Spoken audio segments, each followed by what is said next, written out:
ਅਗਲੀ ਖਬਰ ਵੱਲ ਚਲੀਏ ਤੇ ਆਪਾਂ ਅਮਰੀਕਾ ਵੱਲ ਨੂੰ ਆਉਂਦੇ ਹਾਂ। ਡਿਪਾਰਟਮੈਂਟ ਆਫ ਹੋਮਲੈਂਡ ਸਿਕਿਉਰਿਟੀ ਕਹਿੰਦੇ ਵੀ ਸ਼ਟਡਾਊਨ ਆ, ਕਿਉਂਕਿ ਫੰਡਿੰਗ ਹੋ ਨਹੀਂ ਸਕੀ। ਫੰਡਿੰਗ ਦੇ ਵਿੱਚ ਲੈਪਸ ਹੋਇਆ ਹੈਗਾ, ਤੇ ਕਾਂਗਰਸ ਆਲਰੇਡੀ ਘਰਾਂ ਨੂੰ ਚਲ ਗਈ ਹੈਗੀ ਆ, ਜਿੰਨੇ ਵੀ ਕਾਂਗਰਸਮੈਨ ਕਾਂਗਰਸ ਵੂਮਨ ਹੈਗੇ ਆ।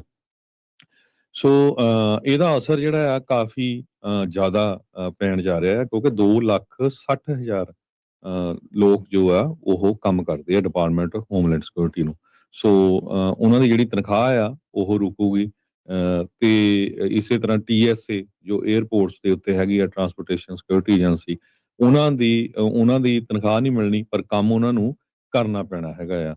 ਸੋ GOP ਨੇ ਇੱਕ ਵਾਰੀ ਫੇਰ ਡੈਮੋਕ੍ਰੇਟਸ ਨੂੰ ਇਹ ਕਿਹਾ ਹੈਗਾ ਵੀ ਸਾਨੂੰ ਰਲ ਕੇ ਇਹਦੇ ਉੱਤੇ ਕੰਮ ਕਰਨਾ ਚਾਹੀਦਾ ਜਲਦੀ ਤੋਂ ਜਲਦੀ, ਨਹੀਂ ਤਾਂ ਇਹ ਇੱਕ ਵੱਡੀ ਪ੍ਰੋਬਲਮ ਬਣਨ ਜਾ ਰਹੀ ਹੈਗੀ ਆ। ਹਜੇ ਕੋਈ ਕਲੀਅਰ ਪਾਥ ਹੋਇਆ ਨਹੀਂ ਹੈ, ਕਿਉਂਕਿ ਜਦੋਂ ਤੋਂ ਦੋ ਜਣਿਆਂ ਦੀ ਮੌਤ ਹੋਈ ਹੈਗੀ ਆ, ਐਲੈਕਸ ਪ੍ਰੈਟੀ ਤੇ ਰੇਨਿੰਗ ਗੁੱਡ ਹੋਣਾ ਦੀ, ਮਿਨੇਐਪਲਸ ਦੇ ਵਿੱਚ, ਉਸ ਤੋਂ ਬਾਅਦ ਜਿਹੜੀ ਟੈਨਸ਼ਨ ਆ ਉਹ ਬਹੁਤ ਜ਼ਿਆਦਾ ਵਧੀ ਸੀ। ਤੇ ਹਾਲਾਂਕਿ ਮਿਨੇਐਪਲਸ ਤੋਂ ਉਹ ਜਿਹੜੇ ਹੋਮਲੈਂਡ ਸਿਕਿਉਰਿਟੀ ਦੇ ਜੋ ਪਰਸਨਲ ਆ ਉਹਨਾਂ ਨੂੰ ਬਹੁਤ ਵੱਡੀ ਗਿਣਤੀ 'ਚ ਰਿਮੂਵ ਕਰ ਲਿਆ ਗਿਆ ਹੈਗਾ ਆ।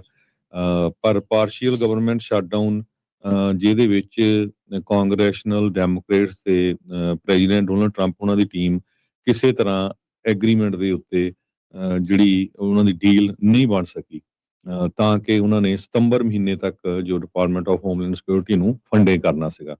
ਸੋ ਡੈਮੋਕ੍ਰੇਟਸ ਮੰਗ ਰਹੇ ਆ ਬਾਰ-ਬਾਰ ਵੀ ਚੇਂਜਸ ਹੋਣੀਆਂ ਚਾਹੀਦੀਆਂ। ਤੁਹਾਡਾ ਜਿਹੜਾ ਇਮੀਗ੍ਰੇਸ਼ਨ ਦੇ ਆਪਰੇਸ਼ਨ ਆ, ਜਿਸ ਹਿਸਾਬ ਨਾਲ ਤੁਸੀਂ ਕੰਡਕਟ ਕਰ ਰਹੇ ਆ, ਉਹਦੇ ਨਾਲ ਫੇਟਲ ਸ਼ੂਟਿੰਗਸ ਹੋਈਆਂ, 2 ਅਮਰੀਕਨ ਸਿਟੀਜ਼ਨ ਮਾਰੇ ਗਏ ਆ, ਬਹੁਤ ਸਾਰੇ ਜਿਹੜੇ ਇਮੀਗ੍ਰੈਂਟਸ ਜਾਂ ਜਿਹੜੇ ਸਿਟੀਜ਼ਨ ਆ, ਨੈਚੁਰਲਾਈਜ਼ ਸਿਟੀਜ਼ਨ, ਉਹਨਾਂ ਨੂੰ ਅਰੈਸਟ ਕੀਤਾ ਗਿਆ ਹੈਗਾ। ਸੋ ਕਾਂਗਰਸ ਹੁਣ ਰਿਸੈਸ ਤਾਈਂ ਆ, ਫਰਵਰੀ 23 ਤਾਈਂ, ਤੇ ਉਹ ਤੋਂ ਬਾਅਦ ਦੇਖੋ ਕੀ ਬਣਦਾ ਆ। ਪਰ ਇੱਕ ਹਫ਼ਤਾ ਤਾਂ ਹੁਣ ਇਸ ਹਿਸਾਬ ਦੇ ਨਾਲ ਇਦਾਂ ਹੀ ਚੱਲੂਗਾ। Transportation Security Administration, FEMA, Federal Emergency Management Agency, US Coast Guard, Secret Service, US Immigration Custom Enforcement ਤੇ US ਕਸਟਮ ਤੇ ਬਾਰਡਰ ਪ੍ਰੋਟੈਕਸ਼ਨ, ਇਹ ਸਾਰਿਆਂ ਦੀ ਜਿਹੜੀ ਆ ਹੁਣ ਤਨਖਾਹ ਆ ਉਹ ਰੁਕ ਗਈ ਹੈਗੀ ਆ। ਜੀ ਹਰਜੋਤ ਸਿੰਘ ਜੀ, ਬਹੁਤਿਆਂ ਨੂੰ ਸ਼ਾਇਦ ਨਹੀਂ ਪਤਾ ਹੋਊਗਾ, ਆਪਾਂ ਉਹਨਾਂ ਦੀ ਜਾਣਕਾਰੀ ਲਈ ਦੱਸਦੇ ਜਾਈਏ ਤਾਂ DHS ਦੇ ਅੰਡਰ 16 ਮਹਿਕਮੇ ਆਉਂਦੇ ਨੇ।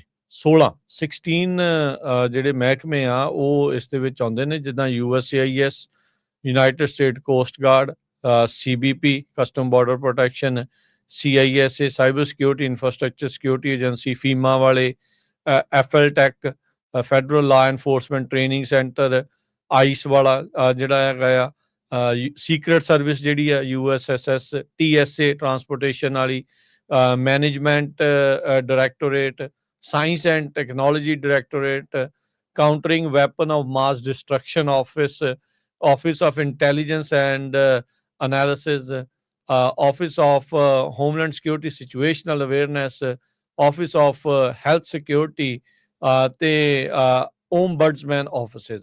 ਸੋ ਇਹ 16 ਮਹਿਕਮੇ DHS ਦੇ ਅੰਡਰ ਆਉਂਦੇ ਆ। ਸੋ ਇਹਨਾਂ ਦੀ ਫੰਡਿੰਗ ਬੰਦ ਹੋਣ ਦੇ ਨਾਲ ਕਈਆਂ ਦੇ ਉੱਤੇ ਅਸਰ ਪਊਗਾ। ਉੱਦਾਂ USCIS ਪਿਓਰਲੀ ਰਨ ਕਰਦੀ ਆ ਤੁਹਾਡੀਆਂ ਜਿਹੜੇ ਦਿੱਤੀਆਂ ਹੋਈਆਂ ਫੀਸਾਂ ਦੇ ਆਧਾਰ ਦੇ ਉੱਤੇ, ਸੋ ਮੇ ਵੀ ਉਹ ਚੱਲਦੀ ਜਿਹੜੀ ਉਹ ਰਹੂਗੀ, ਪਰ ਇਹਨਾਂ 16 ਮਹਿਕਮਿਆਂ ਦੇ ਕੰਮਕਾਜ ਦੇ ਵਿੱਚ ਫਰਕ ਜਿਹੜਾ ਉਹ ਪਊਗਾ।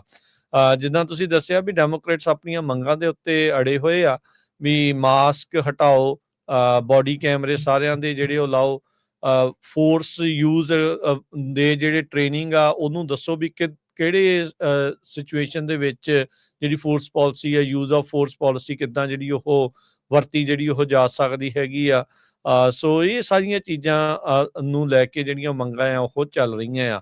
ਕੱਲ ਇੱਕ ਵਾਰੀ ਫਿਰ ਜਿਹੜੇ ਹੈਗੇ ਨੇ ਚੱਕ ਸ਼ੂਮਰ, ਉਹਨਾਂ ਨੇ ਕਿਹਾ ਵੀ ਡਿਪਾਰਟਮੈਂਟ ਆਫ ਹੋਮਲੈਂਡ ਸਿਕਿਉਰਿਟੀ ਨੂੰ ਇਹ ਜਿਹੜੀਆਂ ਰਿਫਾਰਮਸ ਕਰਨ ਵਾਲੀਆਂ ਗੱਲਾਂ ਆ ਇਹ ਕਾਮਨ ਸੈਂਸ ਆ, ਤੇ ਇਸ ਦੇ ਵਿੱਚ ਕਹਿੰਦੇ we need mask off, cameras on, we need every police, every immigration officers to be identified ਵੀ ਹੈ ਕੌਣ ਆ। ਸੋ ਉਹਨਾਂ ਨੇ ਜਿਹੜੀਆਂ ਇਹ ਕਾਮਨ ਸੈਂਸ ਪ੍ਰਪੋਜ਼ਲ ਦੀ ਗੱਲ ਜਿਹੜੀ ਉਹ ਆਖੀ ਆ। ਬੀਤੇ ਦਿਨਾਂ 'ਚ ਓਵਰਆਲ ਮੈਨੂੰ ਲੱਗਦਾ 10 ਕੁ ਮੰਗਾਂ ਇਹਨਾਂ ਨੇ ਜਿਹੜੀਆਂ ਉਹ ਰੱਖੀਆਂ ਹੈਗੀਆਂ ਆ। ਸੋ ਉਹ ਇਹਨਾਂ ਸਾਰਿਆਂ ਦੇ ਬੰਦ ਹੋਣ ਦੇ ਬਾਵਜੂਦ ਕਹਿੰਦੇ ਆਈਸ ਤੇ ਜਿਹੜੀ CBP ਆ ਉਹਨਾਂ ਦੇ ਉੱਤੇ ਬਹੁਤਾ ਅਸਰ ਨਹੀਂ ਜਿਹੜਾ ਉਹ ਪੈਂਦਾ।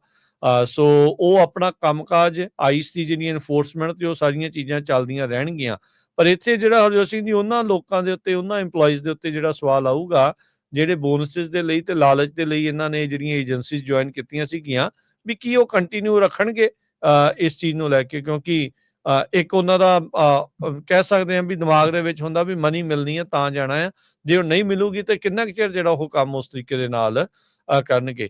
ਫੀਮਾ ਦੇ ਜਿਹੜੇ EMPLOYEES ਆ, ਕੋਈ ਨਾ ਕੋਈ ਡਿਜ਼ਾਸਟਰ ਆਇਆ ਰਹਿੰਦਾ ਆ। 85% ਜਿਹੜੇ ਕਹਿੰਦੇ ਵੀ ਫੀਮਾ ਦੇ EMPLOYEE ਆ ਉਹ ਵਰਕ ਵਿਦਆਊਟ ਪੇ ਸ਼ਟਡਾਊਨ ਦੇ ਵਿੱਚ ਉਹਨਾਂ ਦਾ ਕੰਮ ਕਰਨਗੇ। 95% TSA ਦੇ ਜਿਹੜੇ EMPLOYEES ਆ, ਜਦੋਂ ਹੁਣ ਆਪਾਂ ਟਰੈਵਲ ਕਰਨਾ ਆ ਤਾਂ TSA ਨੇ ਤੁਹਾਡੀ ਸਾਰਿਆਂ ਦੀ ਸਿਕਿਉਰਿਟੀ ਚੈੱਕ ਕਰਨੀ ਹੁੰਦੀ ਆ, ਤੇ ਜੇ ਛੁੱਟੀ ਤੇ ਇਹਨਾਂ ਨੂੰ ਘੱਲ ਦਿੱਤਾ ਜਾਵੇ ਫਿਰ ਤਾਂ 에ਅਰਪੋਰਟ ਸਾਰੇ ਬੰਦ ਹੋ ਜਾਣਗੇ। ਸੋ TSA ਦੇ ਜੇ ਕਹਿੰਦੇ 95% ਜਿਹੜੇ EMPLOYEE ਆ, ਤਕਰੀਬਨ 60,000 EMPLOYEE, ਉਹਨਾਂ ਨੂੰ ਰਿਕੁਆਇਰਮੈਂਟ ਆ ਵੀ ਸ਼ਟਡਾਊਨ ਦੇ ਵਿੱਚ ਵੀ ਉਹਨਾਂ ਨੂੰ ਕੰਮ ਕਰਨਾ ਪਊਗਾ, ਤਾਂ ਜੋ ਜਿਹੜੇ 에ਅਰਪੋਰਟ ਦੇ ਡਿਲੇਜ਼ ਆ ਉਹਨਾਂ ਨੂੰ ਰੋਕਿਆ ਜਿਹੜਾ ਜਾ ਸਕੇ।